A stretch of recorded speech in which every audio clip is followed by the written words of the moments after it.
Welcome, everybody, to another presenter session for the REEA conference. And today's session is with none other than the keynote himself.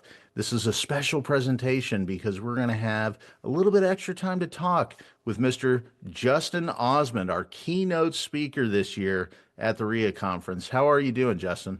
Good morning, Robert. I'm so excited. I'm honored, I'm humbled, and I'm grateful to be a part of you and your family, to meet many more members of your family there. So looking forward to it.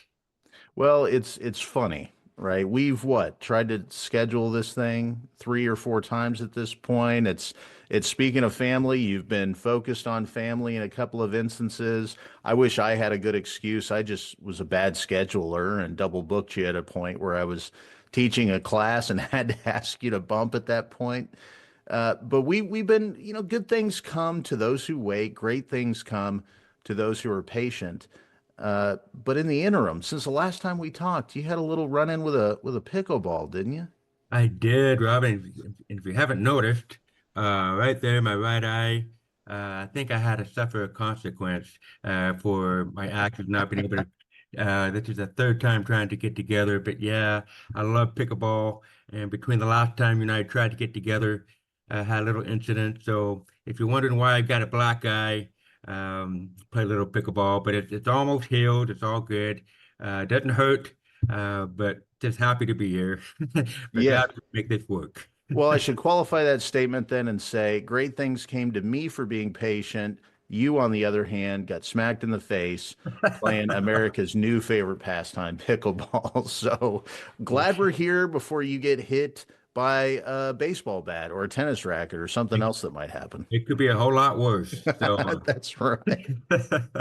So look, you're calling in from Utah, beautiful part of the country. I'm talking to you from Atlanta. I mean, the paths that take us where we go introduce us to interesting people. And from my perspective, it's pretty interesting talking to a talented member of the Osmond family. I mean, how is it that your path has led you to this moment? I mean, what's a little bit of your story? thank you, Robert. Um, you know, I was born into a world-renowned musical family, like you mentioned, the Osmond family. It's interesting. I'm the only one in the whole second generation of the Osmond family that was born with a very severe to profound hearing loss. And if you haven't noticed my accent by now, I took 13, almost 14 years of speech therapy, learning to try to sound normal. I remember growing up. So my dad, he's the lead singer at this group, the Osmond. And your dad, right? You idolize your own dad, and but yet I felt so alone. I felt so isolated, disconnected, because I couldn't understand my own dad. Leading in crowds of 20,000 people. I remember I was at the New York Madison Square Garden, and I still felt so disconnected. And so I know a lot of people feel this way, not just because of hearing, but in so many other different aspects Mhm. of life. And so I'm excited to talk a little bit about that, how been able to overcome that. Um, you know, and so, but I've learned that, there's power and beauty that radiate from someone who has experienced or have seen dark days, yet they choose to be a light to others. And Mhm. Robert, you're one of those, and so many other people. And I've had to learn to just kind of not just fake it till I make it. I've had to learn how to face it until I make it. Learn to Mhm. embrace these limitations that we all have. We all have limitations. We've all got challenges, right? And so that mentality and that attitude helped me create my personal motto, which is I may have a hearing loss, but my hearing loss did not have me. It doesn't control me, it doesn't own me or have me, it doesn't define me. Instead, I let it refine me to the person we are. And I think that applies to everybody. We've all got those challenges, whatever it may be, but whatever challenges you have, you don't need to let it have you, own you, or control you, but instead let it refine you, let it mold you, purge you, propel you, empower you into the person you're meant to be. Yeah, that feeling of disconnection. I mean, it harkens back, and many people in REIA know this part about me. And of course, this is about you, but you're right. We share moments of disconnection from our own lives, from the people in our lives. And like I said, people in REEA know that moment of disconnection was a couple of years ago when I lost my boy, lost my dad, right? I mean, you grieve through things, and it doesn't matter if you're grieving the loss of somebody, grieving the loss of your own hearing or physical capabilities. You feel so isolated and alone, even though you're not. So, I mean, how is it that you took that first step to just recognize I have this amazing family, I have these amazing friends, family that I've chosen? I mean, how did you take that step to just say, I'm here, it's okay because people are here with me?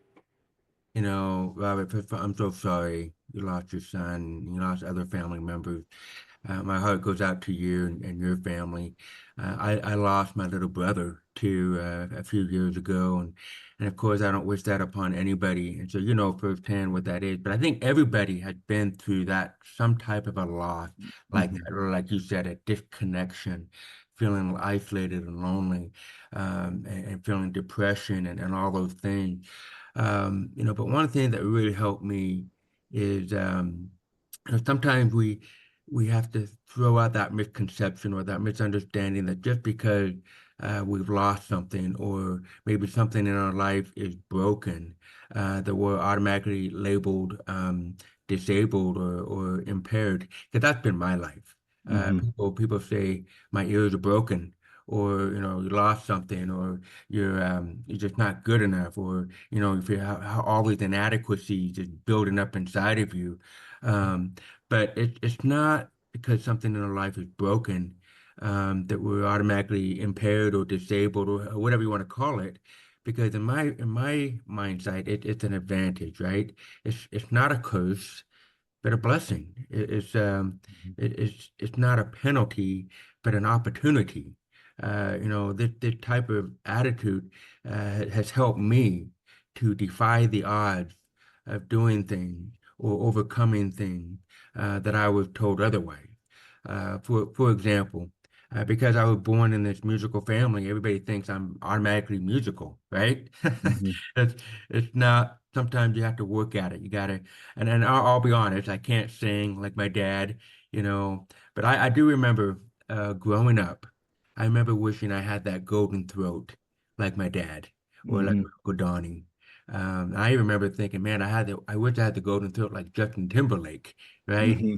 But then, you know, my dad just put his arm around me and said, son, why do you want to sound like Justin Timberlake?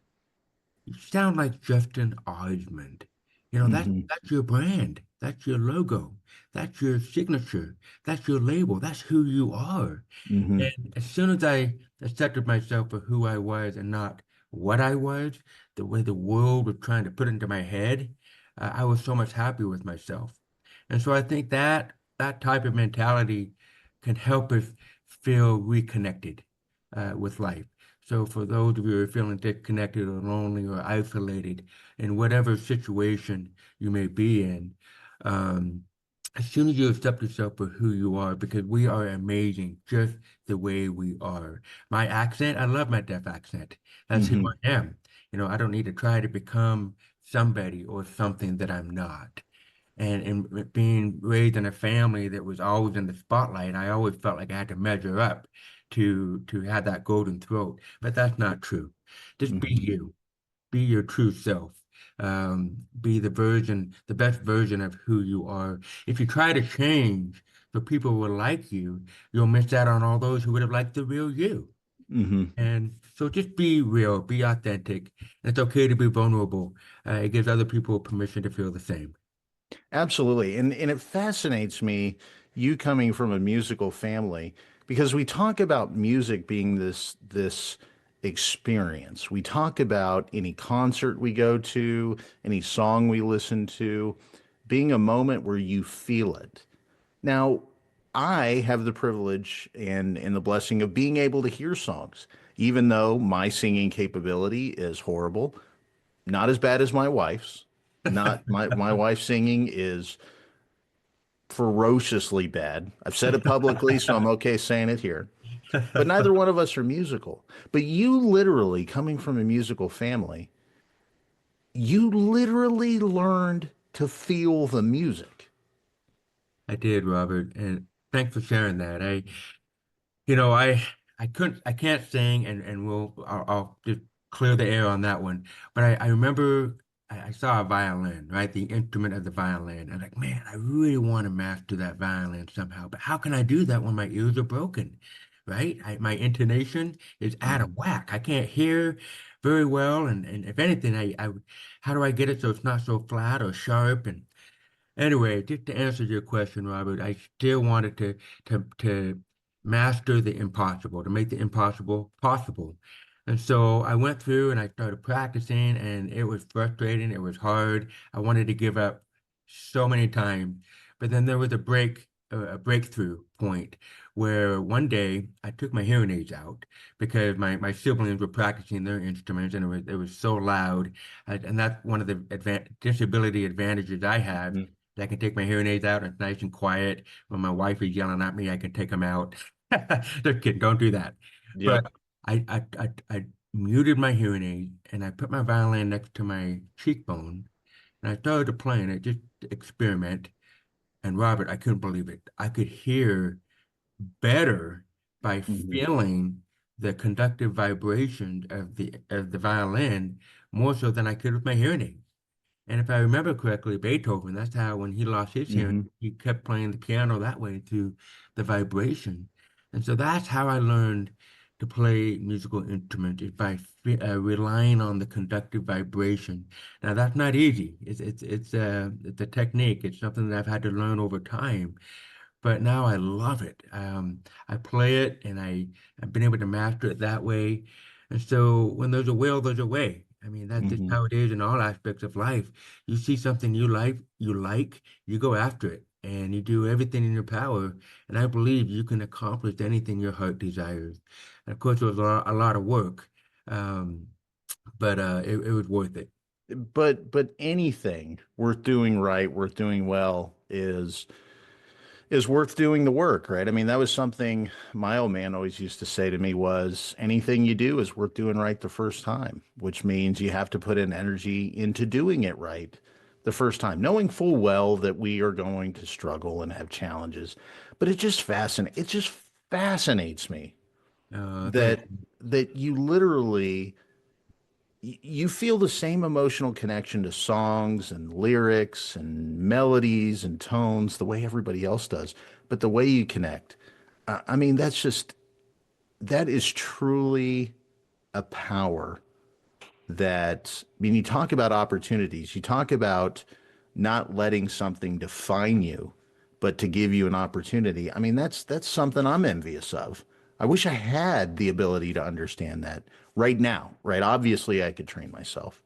So, all of that being said, I mean, we hear these stories from so many people. We hear these opportunities, and your story is very unique.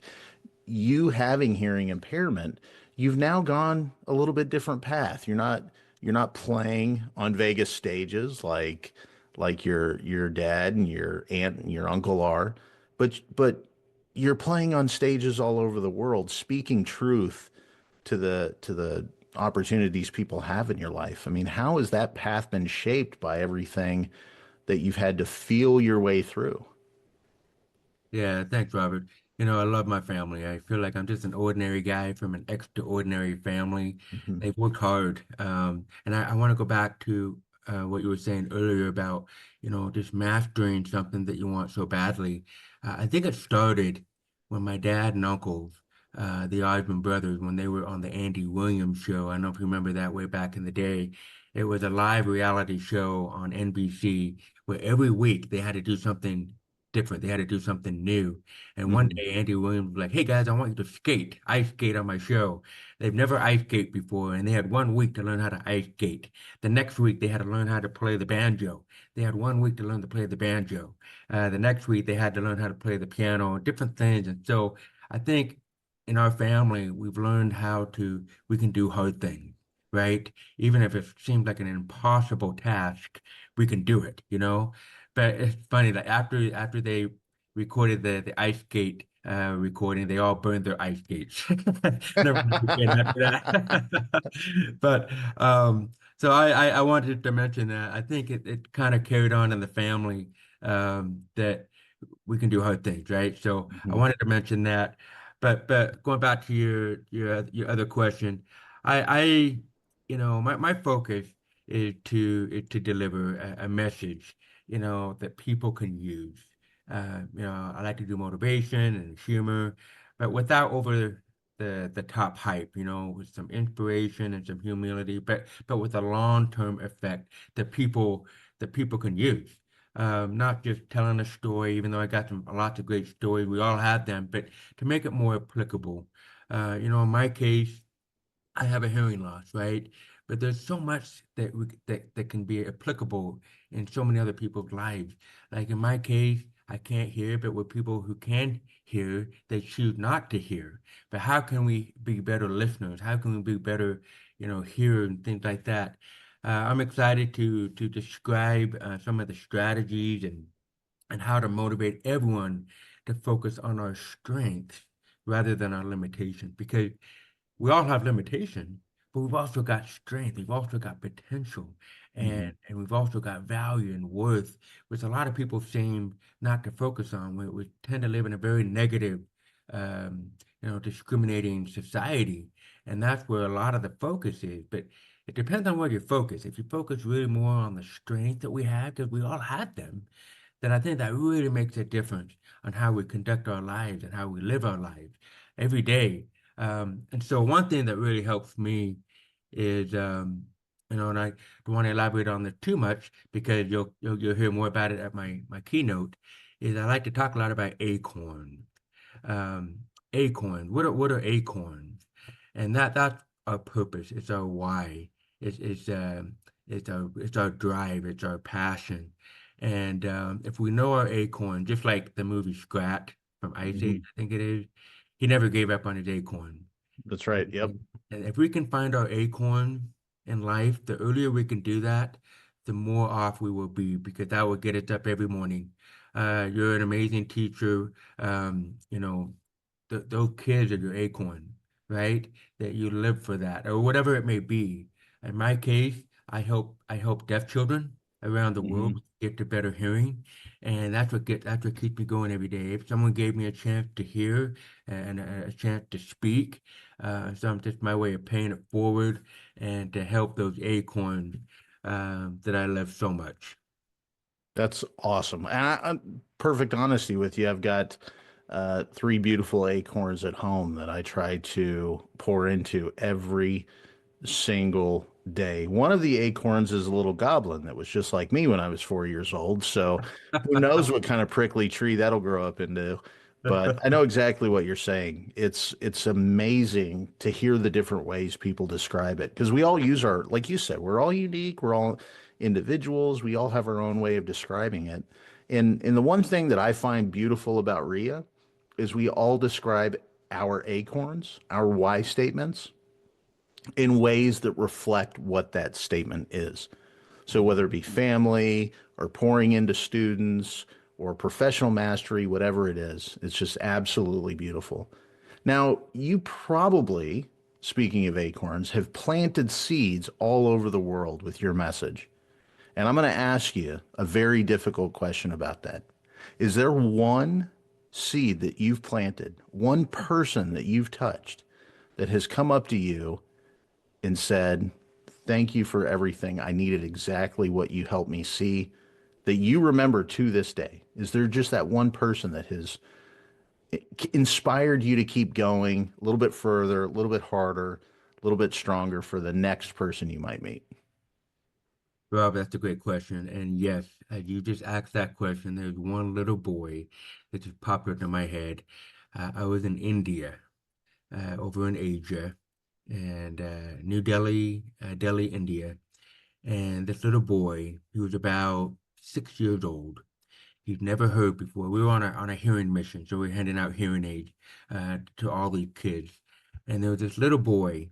He came up to me, and I was so excited because he kind of reminded me of me. when I was about his age, when I heard my mom's voice for my first time, because I lived for quite a few years without hearing aids. They didn't diagnose me until later on. So I'm Mm-hmm. looking at this little boy, and he's all excited to get his hearing aids, but he's never heard before, right? Now get this, we put these hearing aids in, and he just lights up like a Christmas tree, and he starts doing this, ba ba ba ba. He's trying to catch his own voice. He's never heard his voice before. And I wish I had gotten that on video. But he started dancing and I got that on video. But then and he's not saying any words. Remember, he's 6 years old, right? No words. It's all ba ba ba ba ba ba ba because his brain's never developed cognitively because he's never been able to hear, right? Mm-hmm. But then I will never forget this, Robert. This has forever changed my life. But the mother of this little boy came up to me with just tears in her eyes, just so happy. And she said, "Thank you. Thank you for putting a smile on my little boy's face. I've never seen him so happy. I've never seen him smiling like he has and just jumping up. I never thought in a million years, because they had no money to buy hearing aids for their son. And then she said this. She said, with all the love and tender love that a parent would have for their child, she said, is there any way you can take my little boy back to the United States of America so that he can have a better life? Not trying to get rid of him. She Of just wants him course. to have a better life that she couldn't give him. And that just ripped my heart. I wish I could have. But then, and then she said this, and this is what has been ingrained in my heart every day, and I try to make this my mantra, my personal motto. And she said this, I hope you never measure your life by the days you have lived, but by the smiles you leave behind. So thank you for leaving a smile on my little boy's face and leaving that behind as you move on. And I think that is a really powerful statement for all of us, no matter what career we do, no matter what profession we're involved in. Live our lives in such a way so that we can leave smiles behind. And that's what life is really about, isn't it? It's just whatever we do, when we make someone else happy or smiling, that's really the epitome of why we're here. And I think what you guys do at the conference, live our lives or conduct our lives in such a way that we can make them smile. So that little boy, I've always, tried to reiterate what it was like when I heard my mom's voice for my very first time. I was able to witness that firsthand. That little boy, his whole life changed before him. And talk about being disconnected, right? Mm-hmm. He's now connected to life. Um, able to hear better, to live better, and to reconnected with his family and his loved one. And that's what life is really about, is to find those things that really reconnect us all back together again. Um, Well, look, I got to be honest with you here. We're going to have to just ask what your moment is from that you want people to take away and look forward to for the REEA conference. Because honestly, if you tell me any more stories, you're going to see a 6'2", 270-pound man start crying on a Zoom call. And I'm perfectly fine crying in front of people, but we're not here to watch my tears flow. We're here to learn about you. So I hope you show me some grace, because honestly, as soon as we're done, I'm going to go bawl my eyes out. What's that one but thing that people can look forward to? Thank you, Robert. If there's anything I could just leave, I just want people to know that, hey, we've all got limitations. We've all got challenges. We've all got those trials of life, but we've also got potential. We've all got strengths. We've all had that. But which one we focus on will determine the outcome of our life, the livelihood, the quality of our life. So let's focus on our strengths. Let's focus on the good things that we have to offer, the gifts that we already have, and this whole life will be a whole lot better. And we'll be able to have those smiles on our face, just like that little boy. Hmm. So I'm looking forward to meeting everybody at REEA. Thank you so much for the invite. I'm so excited to be a part of your family. Um, and I'm excited to share some of those little videos. So you'll feel those emotions, and if you're lucky, I might just bring my fiddle and play a little bit of rock and roll or maybe some country. We'll see. Well, We'll look, have some fun. you can't have country music without a fiddle in the band, right? That's right, man. So I look forward to it. And again, you can see me in the back of the room when you're playing those videos, being the 6'2", 270-pound man crying like my 4-year-old daughter. It's just the one thing both of us have in common. So look, and if any of you are ready to just start bawling your eyes out in the back of the conference room with me, the only way that you can do that, the only way Justin has the opportunity to do that, is if you register for the REEA conference right now. Early bird registration goes on until June 1st, which means we have a couple of more weeks at this point for you to get on, register for the conference, look forward to the entire lineup of presenters, and amazingly, one Justin Osmond, who will share his keynote with us about putting a smile on your face, sharing that smile with the people that you interact with. And I can't wait to welcome you into the family as well, Justin. I appreciate you taking some time today. Thank you, Robert. Look forward to seeing you.